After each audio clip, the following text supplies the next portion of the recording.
Mandates have always been immoral and un-American, but now, a year and a half later, now that we know how many people the vaccines have hurt, now that we know that the vaccines for some people are counterproductive, make you more likely to get corona, they're totally indefensible, in fact, criminal. And yet the Biden administration is still using them, forcing tens of thousands of American service members to leave because they won't take the COVID shot. One of these unlucky Americans who does not deserve it is called Nick Kupper. He's being kicked out of the Air Force after 19 years of service. He's a child with several disabilities. He was relying on the medical benefits that come with retirement, which he has earned. Nick Kupper is an Air Force Master Sergeant, brave enough to join us tonight, for which we are grateful.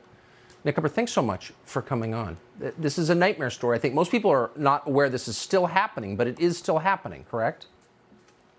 Yes, Tucker, it is. And in fact, you said it's tens of thousands. It's actually hundreds of thousands by the DoD's own numbers today. I mean, you're looking at Guard and Reserve from all the branches. In the Air Force alone, it's over 10,000 people, to include myself. And, you know, like you said, yeah, I've been counting on this 20-year retirement for the past 19 years. That's been the plan. And all because they won't grant me a religious exemption waiver. You know, they're looking to kick me out. Actually, as of tomorrow, they just called me before the show and said they want to issue my separation package. So after 19 years, they're going to throw everything away that I've worked for, but I'm just one of hundreds of thousands of people who are being kicked out because we won't take an illegal emergency use vaccine. That hurts people and doesn't protect you from COVID. It's just so nuts. No. Sorry, excuse me. No, and in fact, Tucker, talking about it doesn't protect you from COVID, if you look at their own numbers, the DoD has seen a threefold increase in cases and deaths on a monthly basis since the mandate was enacted. So since more people got vaccinated, a greater number have actually died or gotten the COVID. I believe that number is real. And meanwhile, the United States military cannot meet its recruiting goals, and so has lowered standards to a dangerous level and is thinking about recruiting foreign nationals. I'm not making any of this up, correct?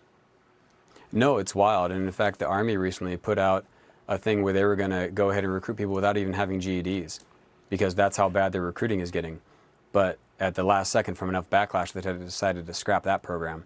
But all the branches, and they've talked about it in Congress, they've talked about it in newspapers, they're all struggling. I mean, the Air Force hasn't missed its recruiting goal since 1999, and they've already projected to do that this year. The Army was only at 40% of its recruiting goal just the other day, and it only has 3 months left in this year. So my theory is we ignore the big things in favor of obsessing over the little ones. So destroying the U.S. military would qualify as a big thing. Do you not have a member of Congress? I mean, there are hundreds of Republicans holding federal office. None has come forward to stop this? So there definitely have been some. I was on Matt Gaetz's podcast, and he's definitely been fighting for us. Thomas Mass has been fighting for us, Chip Roy.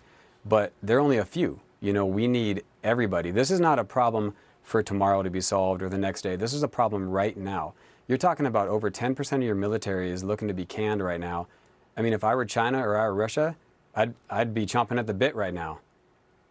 God, this is... And it's beyond it's also belief. Wild that they've only been granting religious waivers to members who are already separating, already out. That does no good for the member. The member's already gone. And I think it's very ironic that, you know, Secretary Austin was given a waiver by Congress to serve, yet he refuses to give any of us waivers to keep serving. Oh, you mean the board member from Raytheon who now runs the military? Nick Kupper, I'm heartbroken to hear your story, and we're just really rooting for you. And I hope someone helps you in the final hours. Thank you.